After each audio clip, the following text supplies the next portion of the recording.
Hey guys, Czar here. Hope all is well. Trust you're having a good morning so far. We are nearly open here on Tuesday. Happy Tuesday to you. Tuesday, September the 17th, my dad's birthday too. He turns 92 today, and so that's quite an accomplishment, I think. All right, guys, watching the power grid here. That's the S&P. This is the NASDAQ. Let's go over to the two sisters, shall we? It used to be the three. I've dropped the Dow from the three sisters. So now it's just NASDAQ and S&P here, left and right. 1 minute charts, VWAP, volume weighted average price. You can see that we're about to open here in about 5 seconds. We'll get that 1 minute opening range all set up and ready to go. But let's go back to the daily frame, as you know I like to do. We just had contract rollover here on TradingView, and so I had to update my zone markers because of course they shift as the near contract or the most recent contract, most active contract is normally trading, is always trading at a different price, and so you probably have to do the same if you use TradingView or any other platform that does the adjustment for you. Anyway, here we are, guys. We have an update on the NASDAQ. We have a marginal update, by the way. We have an update on the S&P, a nice strong update on the S&P, and two bullish bodies. That's all I'm going to say about that for now.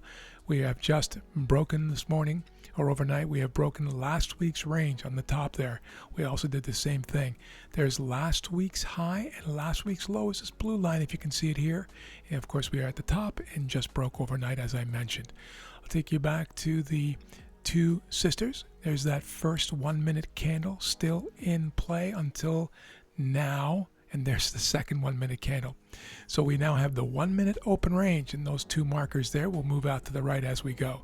I will be cutting out dead air, sideways grinding action, non-teaching moments to keep this video nice and tight.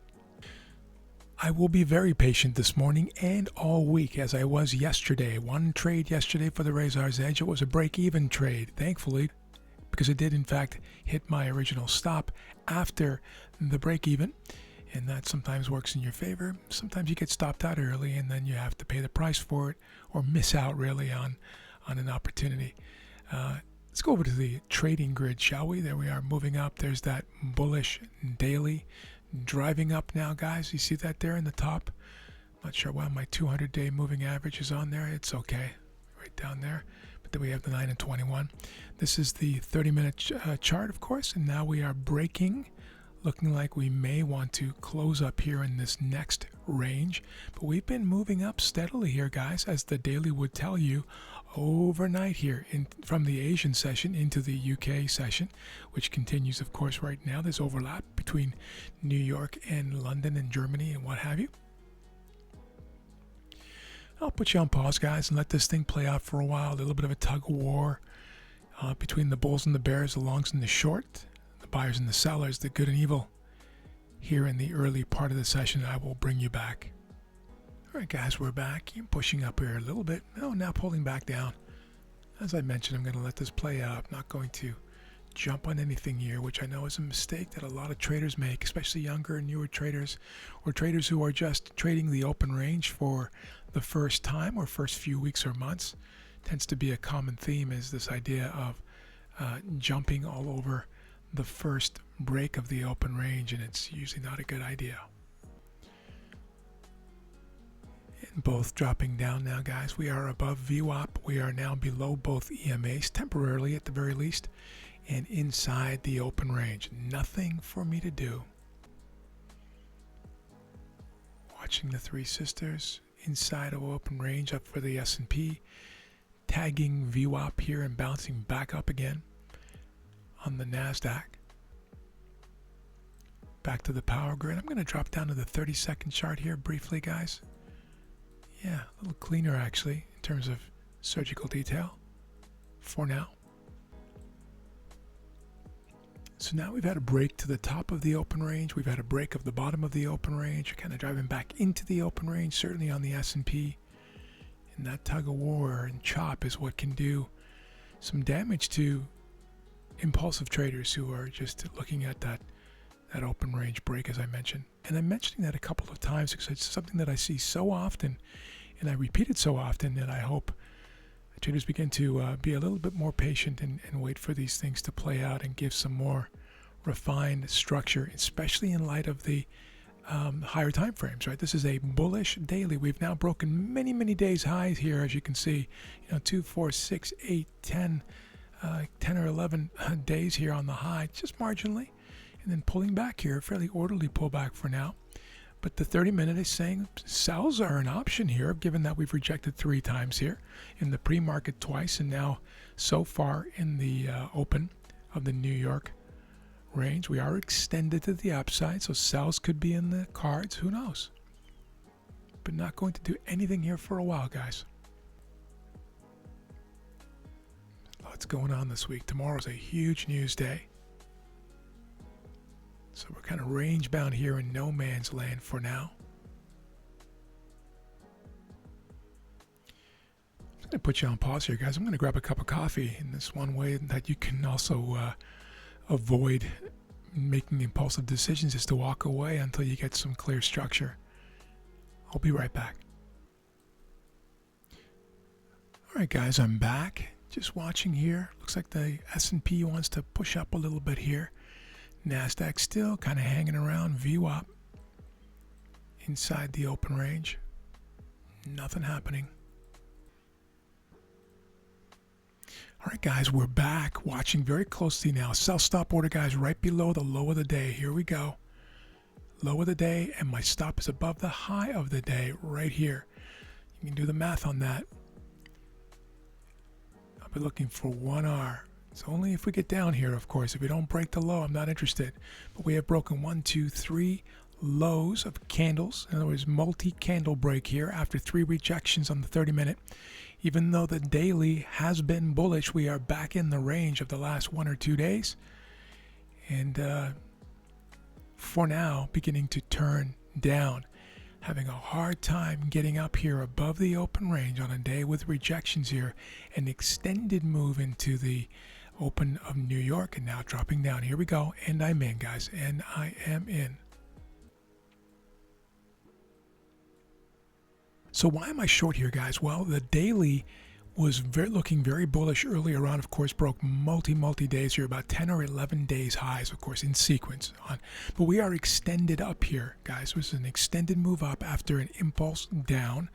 We are rejecting 1, 2, 3 times here on the 30-minute chart, equal body highs, about 5 nearly equal body highs here. Call it a zone if you like, and then breaking 3 candle lows as we drop down here, failing to go higher here on the New York Open with the massive New York volume.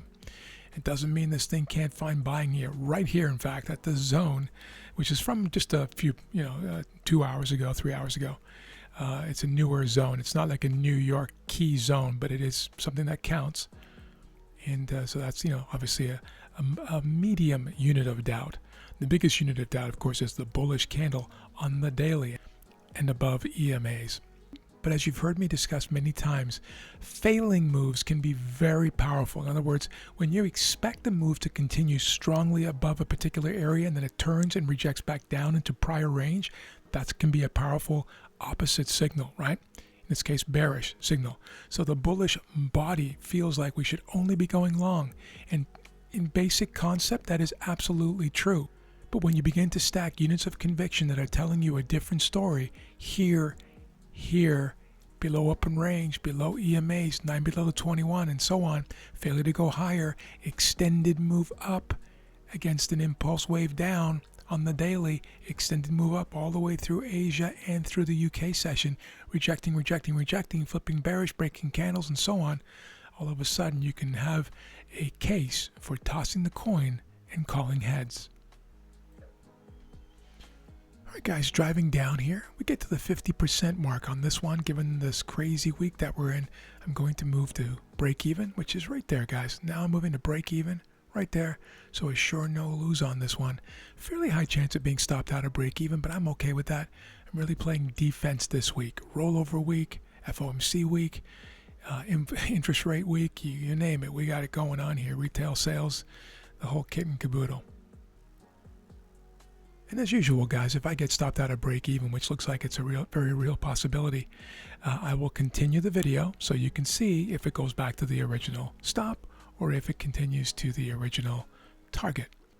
That way you can get a sense as to whether these dynamic moves more often than not protect, or if they cost in terms of potential profits. Obviously, it's a combination of the two, but I think it's good for you to see, as many of you have asked for as well. And there it is, guys. Second day in a row, my first trade out at break even. Now I'll let this trade play out, and we'll see if we go all the way back or if we eventually hit take profit, and if this dynamic move made sense in hindsight, of course. Be right back.